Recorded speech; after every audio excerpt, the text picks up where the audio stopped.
Dear students, welcome to back এসো word শিখি ক্লাসে. Today we learned another 5 words and word meaning. At first go. আমরা জানি বা তোমরা জানো go মানে যাওয়া, গমন, গতি, কর্মশক্তি, হওয়া, চলা, গমন করা, প্রস্থান করা, বিদায় হওয়া ইত্যাদি. এর সাথে যদি আমরা এই গো এর সাথে যদি আমরা এল লেটার এই দুইটি যুক্ত করি তাহলে হয় গল.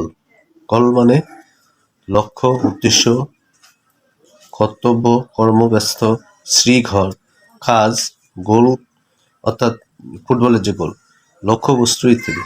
এই গোল শব্দের অর্থ এগুলো. এবার এই গো এর সাথে যদি আমরা আইএনজি এই তিনটি লেটার যুক্ত করি তাহলে হচ্ছে চালু, চলতি, চলন্ত, কার, সক্রিয়, বিদ্যমান, যাত্রা, উন্নতি, প্রস্থান. আবার এই গো এর সাথে যদি আমরা ইয়ার যুক্ত করি, গোয়ার মানে যে যায় আর কি, যাত্রী, গমনকারী, যে ব্যক্তি নির্দিষ্ট স্থানে যায় বা যে ব্যক্তি প্রতিদিন থিয়েটারে যায়.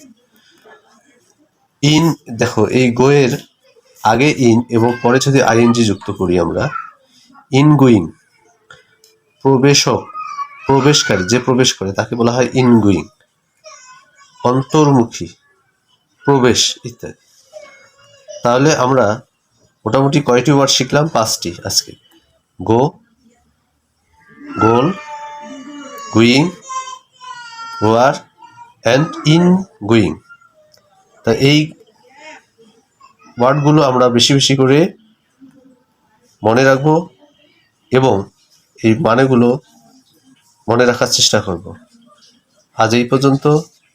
ভালো থাকো, সুস্থ থাকো এবং প্রতিনিয়ত ক্লাসগুলো দেখো, তাদের উপকৃত হও তোমরা. সেই প্রত্যাশায় আল্লাহ হাফেজ.